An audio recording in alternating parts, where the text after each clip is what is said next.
Welcome. In today's tutorial, we will cover some basic rules on how to develop your files. The Postsecondary Data Partnership, or PDP, is a grant-funded initiative to improve student outcome transparency. Participating institutions will receive access to key performance indicators, or KPIs, and a KPI executive summary twice per year, along with access to a secure and private Tableau business intelligence tool year-round. The goal of the KPIs is to help create the necessary transparency infrastructure to help close attainment gaps and increase the number of students earning credentials across institutions and systems of institutions. Upon service activation, we recommend institutions to send files to the clearinghouse twice a year, in the fall and spring. Please note the submission opening dates and effective dates vary each submission cycle. The effective date is based on when we match your institution's certified PDP dataset with the enrollment and degree data submitted up to that point by your institution. We highly recommend all institutions to complete their PDP dataset by the effective date in order to ensure timely processing of your reports. To receive your analysis-ready file and dashboards, you will need to submit 2 new data files up to twice a year that include cohort and course data. Please note the financial aid file is an optional file. Listed on the screen is a high-level view of what is in the cohort and course file. Let's discuss the student populations in each file. For the cohort file, you want to include all students that enrolled at your institution for the first time in a reporting term. Please provide only those students that are considered first time and transfer in only at your institution. The cohort file contains only one record per student and static data at the time of enrollment. For the course file and financial aid file, you want to include all students from previous and current cohorts that are still enrolled at your institution in a reporting term. The course and financial aid files contain dynamic data for each term the student attended your institution. Upon joining the Postsecondary Data Partnership, we recommend institutions submit historical data within the last 3 to 5 years. Your reports will provide better information with at least 5 years of historical data, but reports can be produced with just 3 years of historical data, plus the latest available term, course, and cohort files. For each cohort year submitted, please include every student that enrolled at your institution as a first-time or transfer student in that particular year. Then submit the supporting course data for each of those years. The course files are cumulative, and you should expect the records in each file to grow in volume as you progress through the years. PDP application only supports file formats in comma delimited or text extension. If you submit an unsupported file type, such as an Excel file, your file will not upload in the PDP application.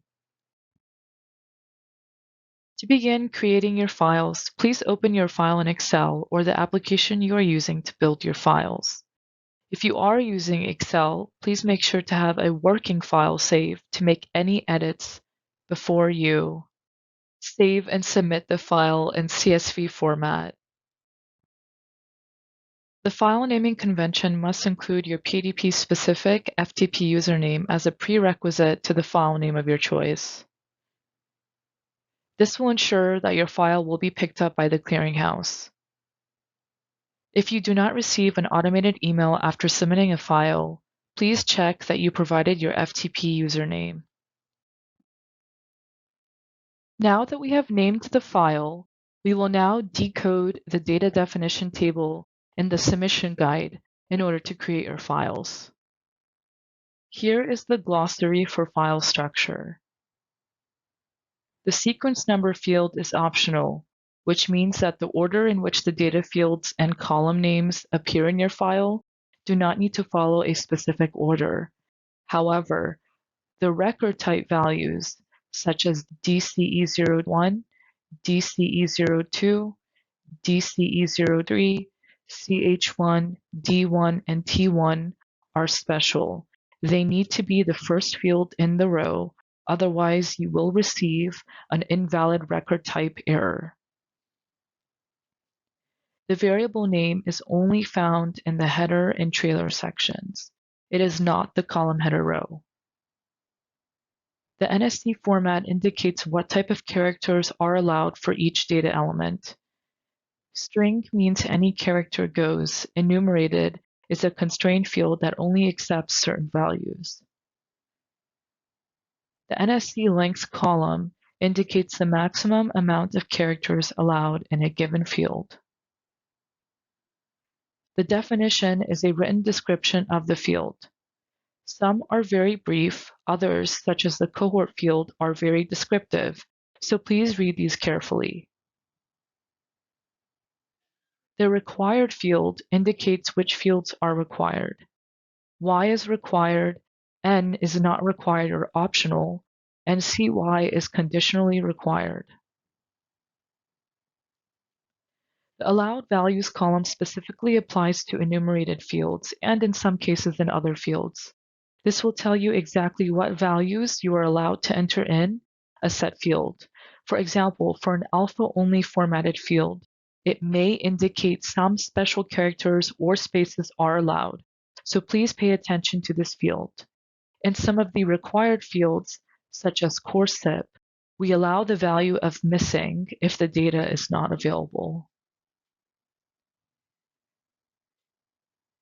The validation business rule defines further constraints around the field. Each file contains the following sections. The header record identifies the sending organization and the file type. The column header record, which is case sensitive, must be entered exactly as shown in the submission guide. Please make sure you have correct spelling. The detail record, or body, is where all student records are stored. And finally, the trailer record, which identifies where the data ends in your file. Here is an introduction on how to create the different sections in both the cohort and course files in TXT extension. If you are using Excel, the columns denotes a comma. Here are samples of the cohort and course file header records.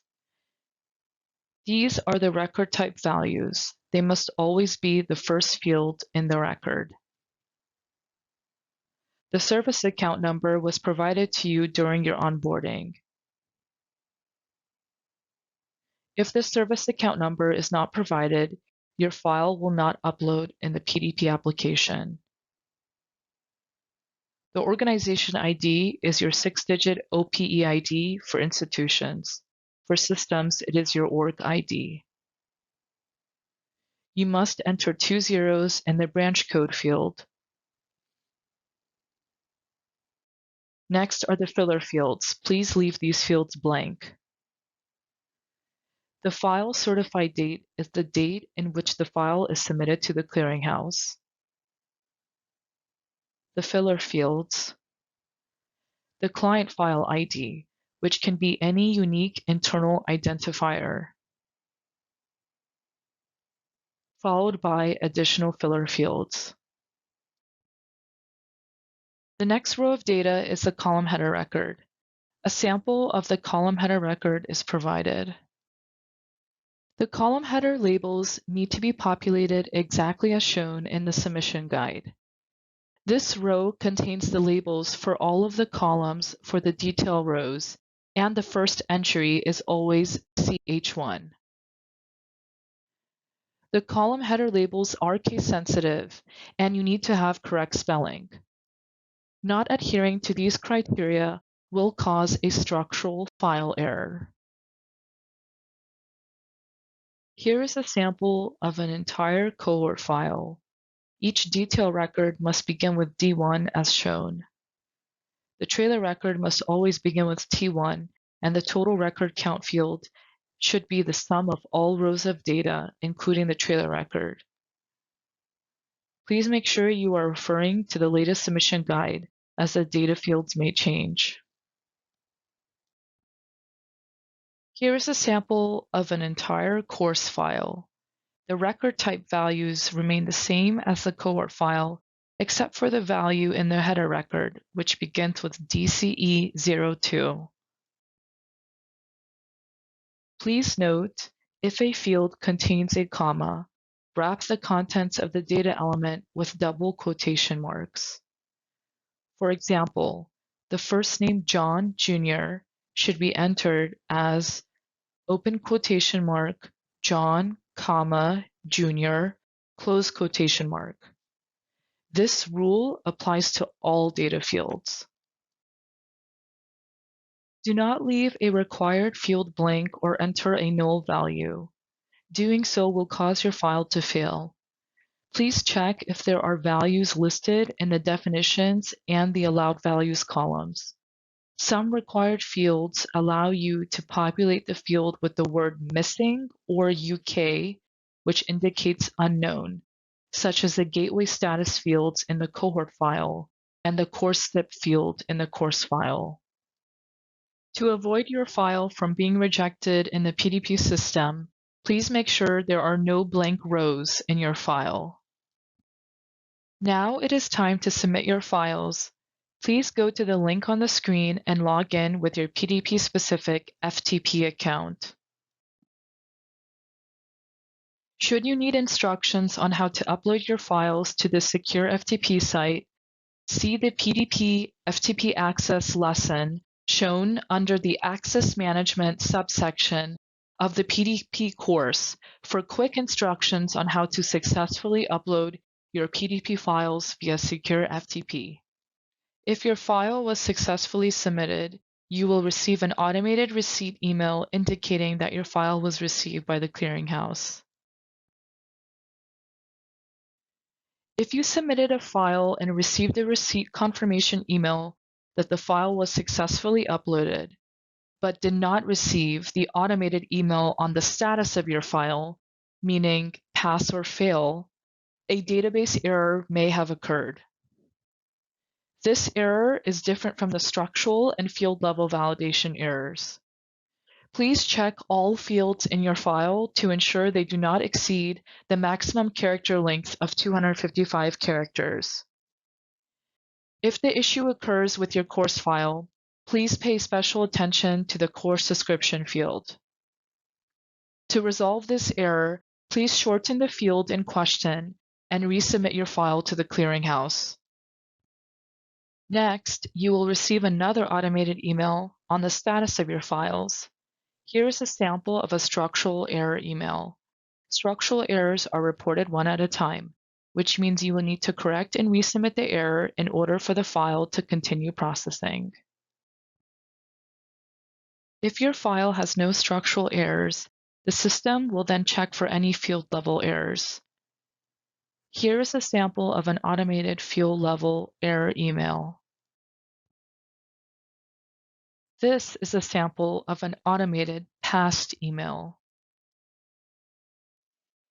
For additional tutorials on how to check the status of your files, Tableau access, and more, please go to www.studentclearinghouse.org/academy/courses/PDP.